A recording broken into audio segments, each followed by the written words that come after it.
So, the big question is this: how are entrepreneurs and real estate investors like us, ones who want to grow our businesses and who are tired of paying for really expensive alternative lending? How do we tap into the most inexpensive money available and do it without the hassle of typical borrowing? That is the question, and this podcast will give you the answers. I'm Merrill Chandler, and welcome to the Are You Effable podcast. Welcome. I got to tell you, this is the episode of episodes. Merrill Chandler here, your host of Are You Effable. I'm going all out today because I want to show you the things that I'm learning at the bleeding edge of this fundability sword. And at the same time, I'm going to show you how to make sure you don't step on these landmines. Let me tell you. So as soon as we get back, I will. I'll dive in, and we will start talking exactly about how I ordered what I needed to do before I submitted a business credit application. So found out some surprises. It was crazy, the things that are going on out there behind our backs. So I'll see you in just a second, and buckle up. We'll get started. All right, guys, I am back. Whew. This is I'm telling you, the episode of episodes. First of all, let me give you the background, the story about this. I love Southwest Airlines. Love it.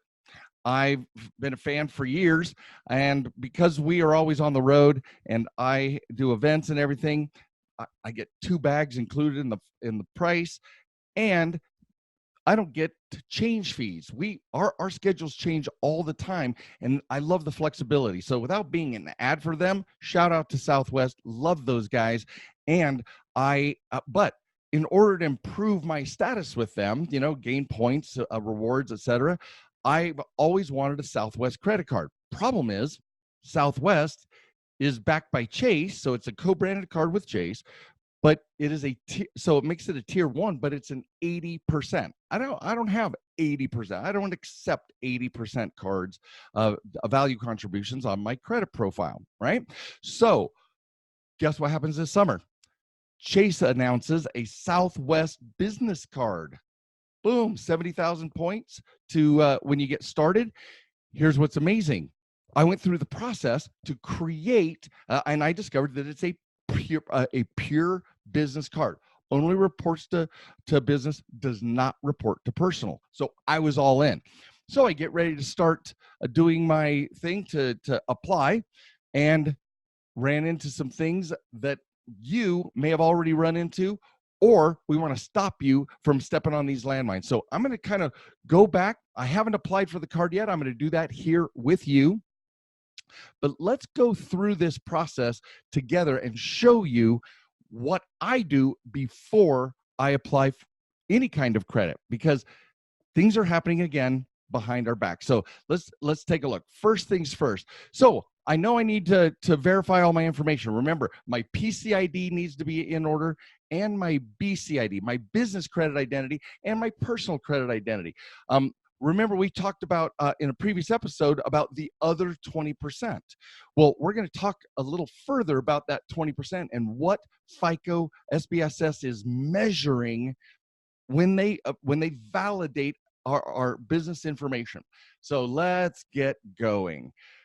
First, and by the way, if you are listening to this, I'm going to describe everything in great detail, but I highly recommend you watch the video version of this, or at a minimum, go to getfundable.com and click on the blogs, find the blog, and look at the graphics. At a minimum, do that. But I highly recommend, this is a video version you want to watch, and you can find that video version link at getfundable.com, and just click on the podcast. So let's get to business. The first thing I did, of course, was to go to the Secretary of State. In Utah, it's called the Department of Corporations, and I checked my data to see where everything is current according to them. Guys, you got to remember, you can be right or you can be happy. It does not matter what the truth is. It matters what is being reported. then we can go fix it. But do not get hung up or discouraged or angry if something is wrong. And I'll show you some stuff that is going to blow your mind. But we are here to be happy. We are here to be fundable, to be effable. So first things first, I look up here, I notice, oh snap, my address on the state of Utah has not been updated. That was a fail on my part. Normally, I usually tell my team to training a new advisor. I tell them to go change our local stuff so that they can practice it for our valet clients, etc. Right? Great training opportunity, but I've not done that yet. I failed. So registered agent, my registered agent address is my PCID, and address is incorrect. As you can see, notice the date of incorporation is August of 2015.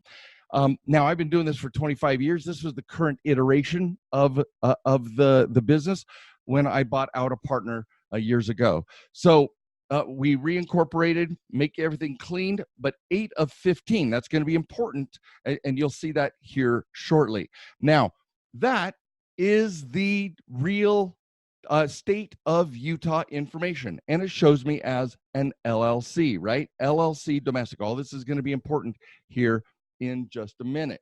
So that's my first thing. You go, before you do anything else, you go look at what is being reported by the state. Then you have to go through the process of updating that, right? Well, guess what?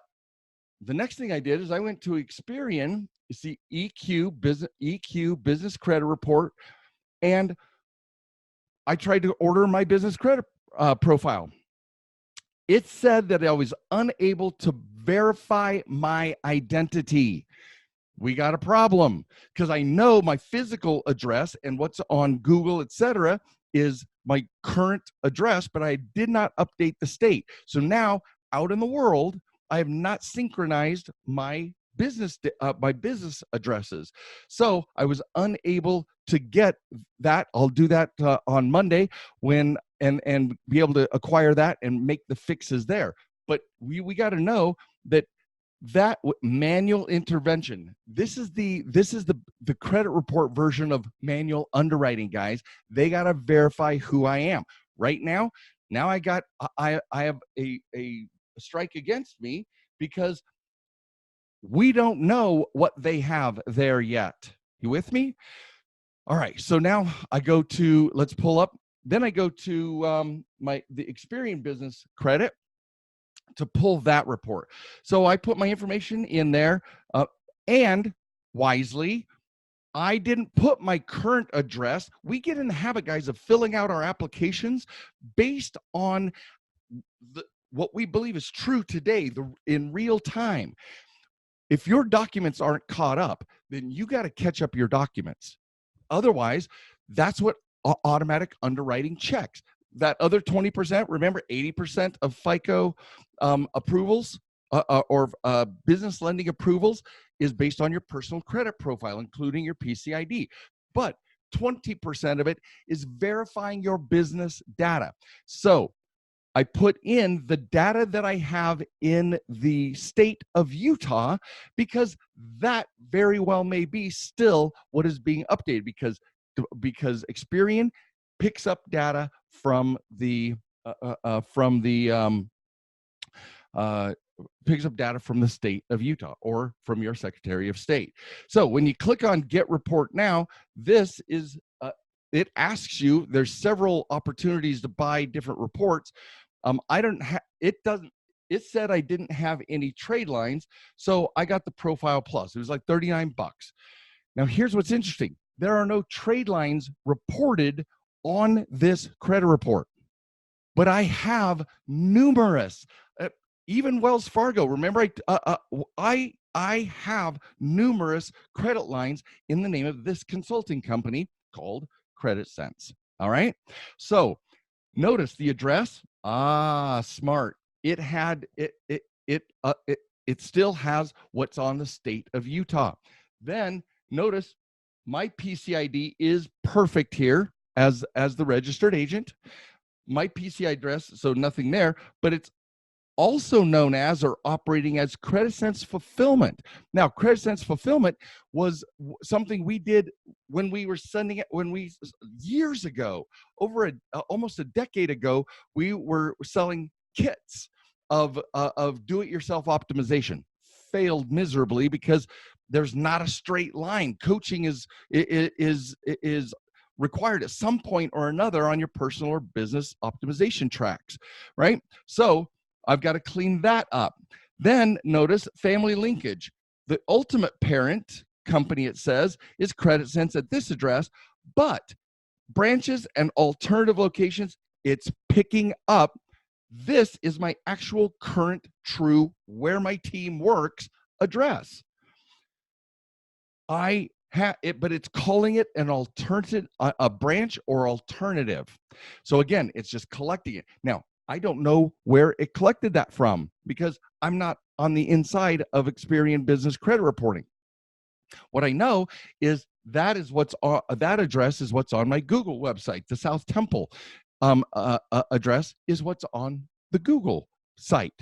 So I know that it's out there and it's just adding it as an alternative address. Got to fix this. I've got to change that up. Now notice key personnel. It's got an individual, Miss Morgan, Chelsea Morgan, worked here 7 years ago, and still she is under key personnel, right? I had attempted before when I was correcting this. I'm going to have to go back in and have that removed. But notice the SIC codes here are personal credit institutions 6141. Not good. That is not good. But the business consulting services is 87. This is supposed to be 8742, not 8748. Again, I've got to correct this. I've got to bring this up. So my team's going to have a blast, right? All right. In their next training. Now we've got the file established, and it was in October of 2015, date of incorporation. Notice that's accurate. So Experian Business is pulling the correct date of incorporation, right? Now, there are no trade lines here. It says I have a 38 out of 100, but there are no, there are no trade lines. There's nothing here. No UCC filings. Now, this is awesome because the UCC filing, I don't have anything, and I have 75 grand with Wells Fargo. So that's excellent as well. Now, it's only been 4 months, and I don't know what the lag time is for filing UCCs, but that UCC filing, that's actually good news. So so I've got some cleanup to do on my with Experian with the Experian Bureau. So now let's go to Dun and Bradstreet. Dun and Bradstreet is what the SBSS, Small Business Scoring Service from FICO, uses Dun and Bradstreet primarily to create their scoring algorithm for the business side, right? So I need to make sure that now they check the others, but they start here at DNB. Well, so I go in, it's called iupdate.dnb.com. You have to have a profile.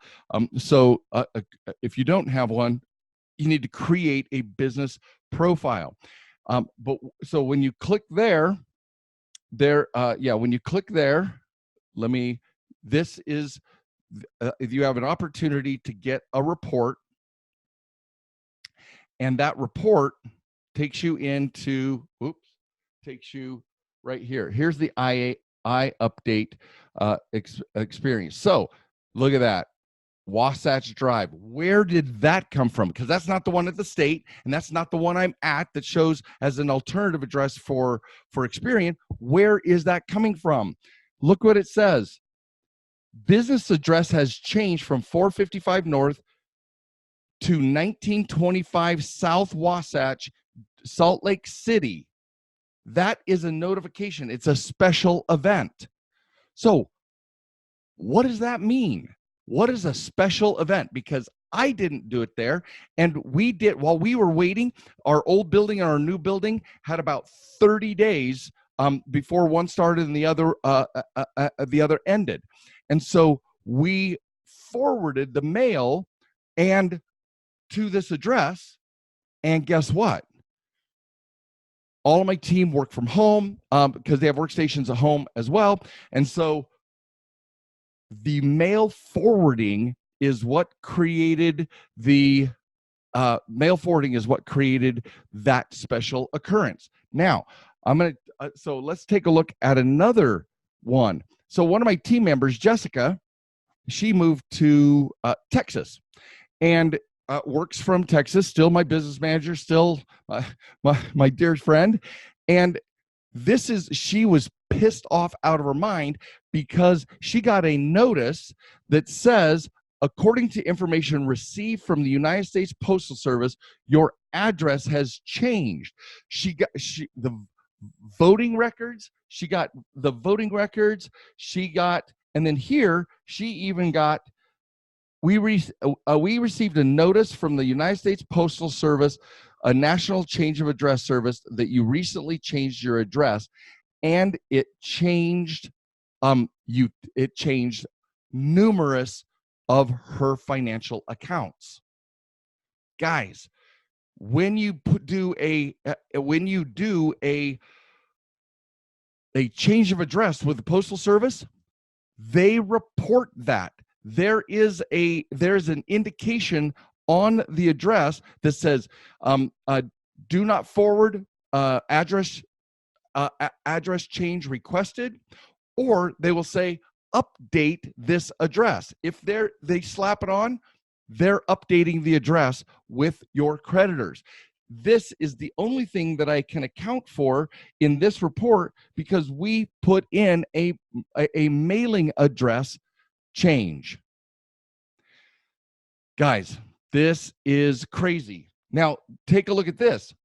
The other thing is, started 2016. So they have my start date completely out of whack. Now, it does say 8742 on Dun and Bradstreet, so that's correct as management consulting services. So we're solid there. But guys, this is not okay. This is not okay. Everything that we're trying to create.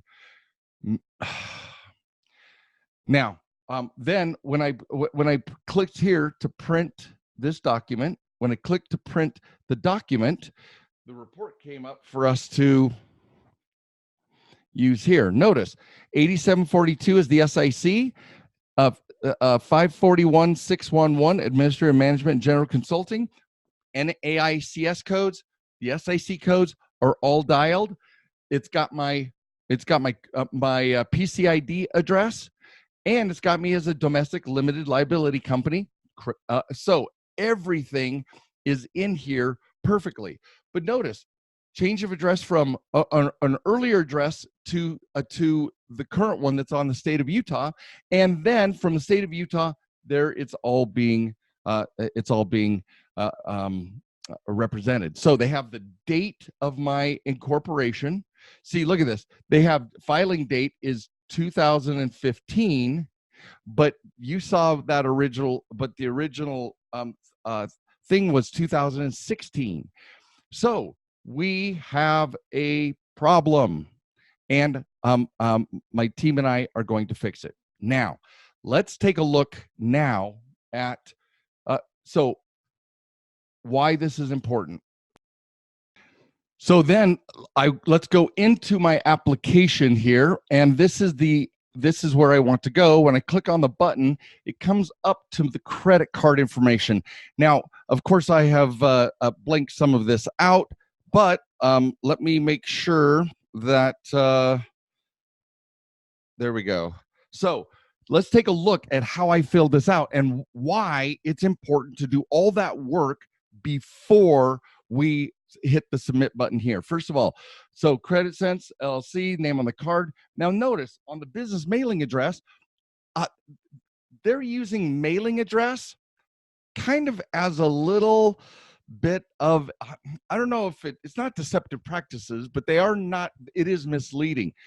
This needs to be the physical mailing address that is published on your on the state documents and on your business credit reports. I don't care where you get your mail.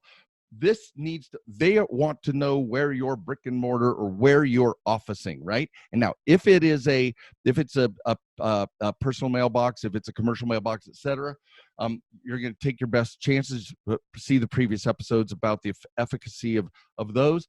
But notice I did not put in my current. Normally we would think, oh, look at this, let's just put in my current address because that's the truth. I'm trying to tell the truth. The truth has to keep up. I mean, your documentation has to keep up with the truth, and that's what we've been exploring here earlier in the business credit reports that we have reviewed. So notice the type LLC. Now I want to show you guys something. I always harp on. Notice you don't see C Corp or S Corp in there. So many of you think that your federal tax designation is the type of company that you have. No, you're either a corporation, that's a stock shareholder corporation, not a C Corp, that's a federal designation for how to be taxed. You're either a corporation, an LLC, nonprofit, sole proprietorship, or a partnership. So if you're a corporation, okay. But then as a corporation or as an LLC, you can be taxed as an S Corp federally or a C Corp federally. All right. Next, continuing, business phone number, tax identification, annual business sales, the number of employees that you have, etc. Now, I wanted to show you here on general and industry. So this it took me a deep dive to find all the things that we needed to see. So let's blow this up a little bit. So this is selected general industry. So notice down here, it throws it all together. Professional, scientific, and tech services. That's the general area. Then are you advertising, public relations, business services, management, or tech, scientific, consulting services? So you've got to see, they've got these in every application I've ever done. They've got the designations, but sometimes you have to look for them. And then notice, admin, general consulting services, right? Marketing consulting services, other management consulting services, right? So admin and general management consulting services. These are the three things they're looking up to see how fundable of an entity you have. Guys, how fundable of an entity do you have? And those are, just like they were in drop-down menus, they have a value associated with them. They are linked to SIC codes, and they're going to check those things against your SIC codes. And if it's going to be a yellow flag, a green flag, a yellow flag, or a red flag, and get kicked out if you're not doing it correctly. Then your title as an authorizing officer. Notice it didn't. I'm an LLC. I put a member. I own 100%. But president, vice president, a treasurer I wouldn't use, or I would use vice president or president depending on your structure. Talk to your accountant and attorney about which is most important. Never, ever, ever, ever, ever, ever, ever, under any circumstance do you choose owner unless that's the only thing that's true. Are you a member of the LLC? Yes, then put that. Are you the president of your organization? Yes, then put that. You only use owner if there is no other truth also available, okay? So I put in member. Then notice my PCID street address, my PCID phone number. Yes, I have a phone number that is strictly for my financial relationships. And that is so that my lenders can always find me. And it's the only people who use that number because I want a direct and clear line of communication with my lending partners, right? The whole idea is to become a professional borrower and play this game, the funding game, with our lenders. So I want a specific number specifically for them. and it is a mobile number. Then it has identifying information, my tax ID, and I also own 100%, which I then enter there. I'm not going to add employee cards, but notice here, they require Social Security and date of birth so they can check the credit report. If I do something later for one of my team members, that's completely different. But I'm not adding an employee as part of I will do it later. I do not want their credit, the credit decision, the approval decision to be based on anybody else's profile but my own. Here's the all the disclaimers, conditions, etc. And I go down here to the very bottom, certifications. I've read and agreed to the sign. You guys are going to watch this live. I am going to hit submit, right? So it's now verifying my information. Right now, remember that where we said you have your credit profile and you've got your, then it checks Dun & Bradstreet's database. Now it's checking Experian database. And thank you for your request. Notice I just got put into manual underwriting. Thank you for your request. We need to review your request a little longer. We will let you know of our decision as soon as possible.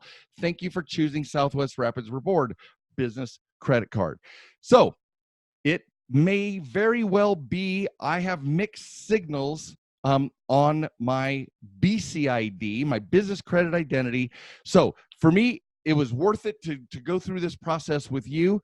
Guys, I am telling you right now, there's a lot to this game. And if you want to fast track, to understand it, how to play it, not just avoid the landmines, but how to play this, then pick up my book at getfundable.com. Click on the book button in the menu. Go to my boot camp.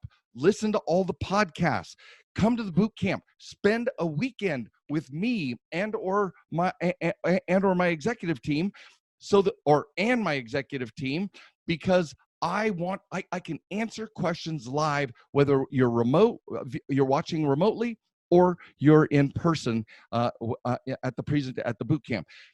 We want to support you to getting as fundable as you can possibly be. And finally, so many people ask about our coaching services, but guys, I don't even talk to you about coaching until I get the documents that are required of you, that we do together, the worksheets that we do to see how fundable you are. That happens in the boot camp. So I don't even talk to people about coaching until I have those docs. It's a complete analysis of your fundability situation. Guys, I am thrilled. We'll see what happens. I'll keep you posted on the next episode, but it is a pleasure walking you through this process, showing you live and in color what needs to do, the moving parts, and what we need to do to make sure that we are in good shape. Part of my ego would love to have had this come up and say, "Congratulations, you've been approved." Boom. But you know what? There are problems that I did not take care of in my BCID. It is not all synced, and they're going to require, I'll bet you they ask me, and I'll keep you posted on future episodes. I'll bet you they're going to ask me for verification of address. And if they do, then I got spectacular personal profile. My PCID is all dialed. That is flawless. And so we'll see what's up. I'm glad you could join me. You guys, get fundable. Get real. Let's do this together. I hope you have a spectacular day. Peace. Hey guys, thank you for listening to Are You Effable? Please leave comments because I would love to read about your aha moments from this episode. And be sure to visit fundinghackers.com to view the blog post, get important links, join our community, and much, much more. And you gotta tell your friends about this podcast. We want them to become effable too.